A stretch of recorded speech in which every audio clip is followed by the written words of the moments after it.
Namesto tega brezveznega videoposnetka bi bil tu lahko vaš oglas.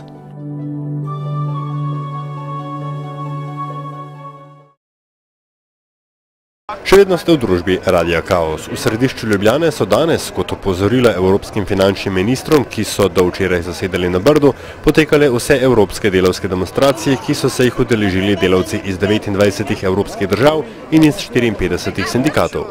Sporočilo je bilo enostavno. Zahtevajo višje plače. To združuje vse evropske delavce v tej zahtevi, namreč v Evropi rastejo izjemno dobički, gospodarska rast je visoka, tudi produktivnost, je pa inflacija in seveda delavci upravičeno zahtevajo višje plače, kot so sedaj pri delavci. Skratka, lastniki kapitala naj se odpovedo nekoliko svojim dobičkom v prid delavstva, ki tudi se ustvarja te dobičke.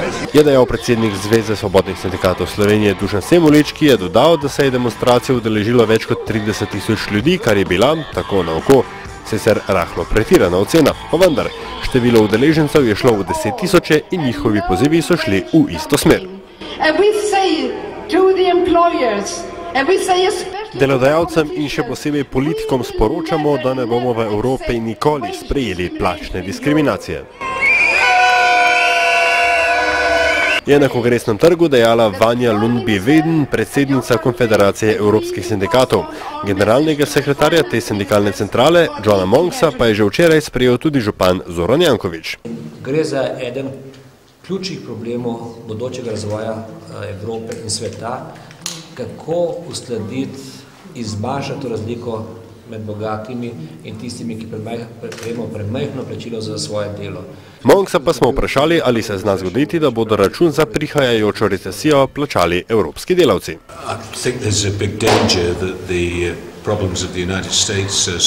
Menim, da obstaja velika nevarnost, da se težave iz Združenih držav preselijo v Evropo.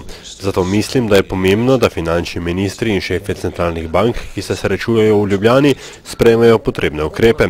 Eden od teh ukrepov je spodbujanje domače porabe, pomemben del tega pa so višje plače delavcev. Za Radio Kaos, Aljaž Pengal-Bitenc.